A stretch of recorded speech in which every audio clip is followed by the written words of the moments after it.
ഏതാണ്ട് ഒരു മാസത്തോളം പോലീസിനെ ചുറ്റിച്ച പന്തീരങ്കാവ് ബാങ്ക് തട്ടിപ്പ് കേസിന് ഒടുവിൽ ക്ലൈമാക്സ് ആയിരിക്കുകയാണ്.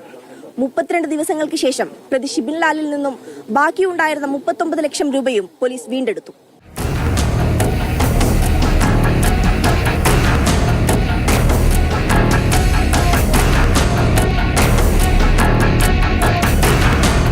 പന്തീരങ്കാവിലെ ഒരു സ്വകാര്യ പണമിടപാട് സ്ഥാപനത്തിൽ 40 ലക്ഷം രൂപയ്ക്ക് സ്വർണം പണയപ്പെടുത്തിയെന്ന് വ്യാജരേഖയുണ്ടാക്കി രാമനാട്ടുകരയിലെ മറ്റൊരു സ്വകാര്യ സ്ഥാപനത്തിൽ നിന്നും 40 ലക്ഷം രൂപയാണ് ഇയാൾ തട്ടിയെടുത്തത്.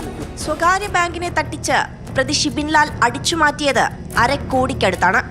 പ്രതിയെ പിടികൂടിയിട്ടും തൊണ്ടി കണ്ടെത്താനാകാതെ പോലീസ് കുഴഞ്ഞു. തട്ടിയെടുത്ത ബാക്കി പണത്തെക്കുറിച്ചൊന്നും ആദ്യഘട്ടത്തിൽ പ്രതി പോലീസിനോട് പറഞ്ഞില്ല. ഫറൂഖ് ACP AM സിദ്ദിഖിന്റെ നേതൃത്വത്തിലുള്ള അന്വേഷണ സംഘം പണം കണ്ടെത്താൻ കേസുമായി മുന്നോട്ടു പോയി.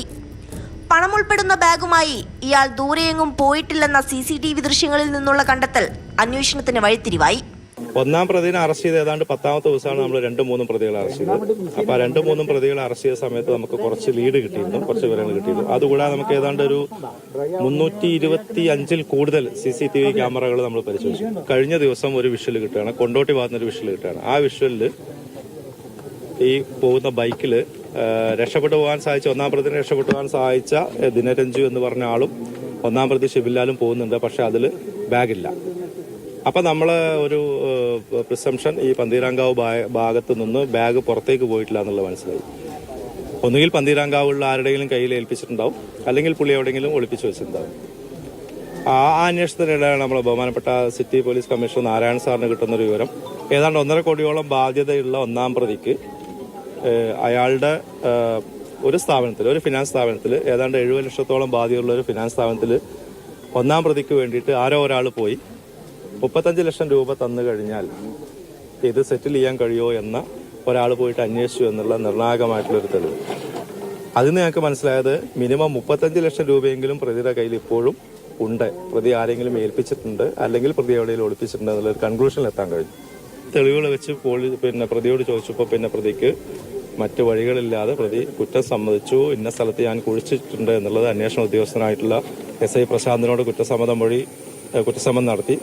പ്രതി ഷിബിൻ ലാലിന്റെ പന്തീരങ്കാവിലുള്ള വീട്ടിൽ നിന്നും ഏതാണ്ട് 500 മീറ്റർ അകലെയായി ഒരു സ്വകാര്യ വ്യക്തിയുടെ പറമ്പിൽ ഈ കാണുന്ന കുഴിയിലാണ് ബാക്കിയുണ്ടായിരുന്ന 39 ലക്ഷം രൂപയും പ്രതി കുഴിച്ചിട്ടത്.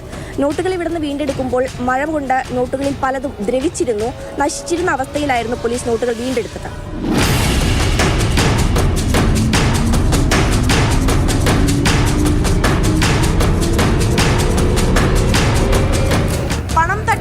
പ്രതി ബാങ്കിനെ വ്യാജരേഖകൾ ഉണ്ടാക്കി കബളിപ്പിച്ചു.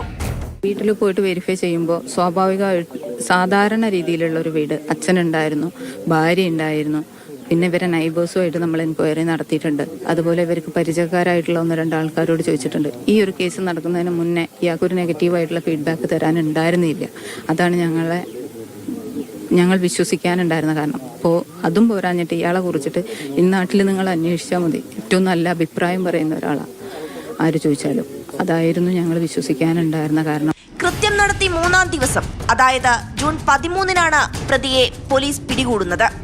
പിടിയിലായപ്പോൾ ഇയാളിൽ നിന്നും 55,000 രൂപയാണ് പോലീസ് കണ്ടെത്തിയത്.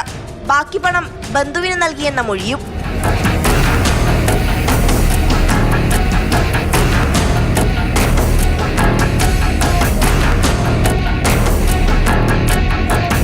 കൃത്യമായ ആസൂത്രണത്തോടെ നടത്തിയ തട്ടിപ്പിന് ഷിബിൻ ലാലിന്റെ ഭാര്യയും കൂട്ടുനിന്നു.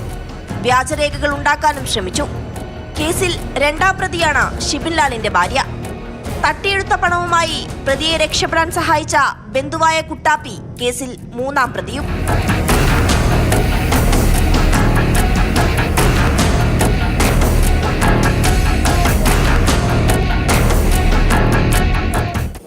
ിലധികം CCTV ദൃശ്യങ്ങൾ കേന്ദ്രീകരിച്ച് ഏതാണ്ട് ഒരു മാസത്തോളം പോലീസ് സംഘം കേസ് അന്വേഷിച്ചു.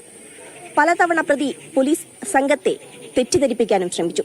പക്ഷേ അന്വേഷണ സംഘം വഴിതെറ്റിയില്ല. ഒടുവിൽ മറ്റു മാർഗങ്ങളില്ലാതെ പ്രതിക്ക് കുറ്റം സമ്മതിക്കേണ്ടി വന്നു. ഷിജിൻ നരിപ്പറ്റയ്ക്കൊപ്പം അഞ്ജന സുകുമാരൻ, മാതൃഭൂമി ന്യൂസ്, കോഴിക്കോട്.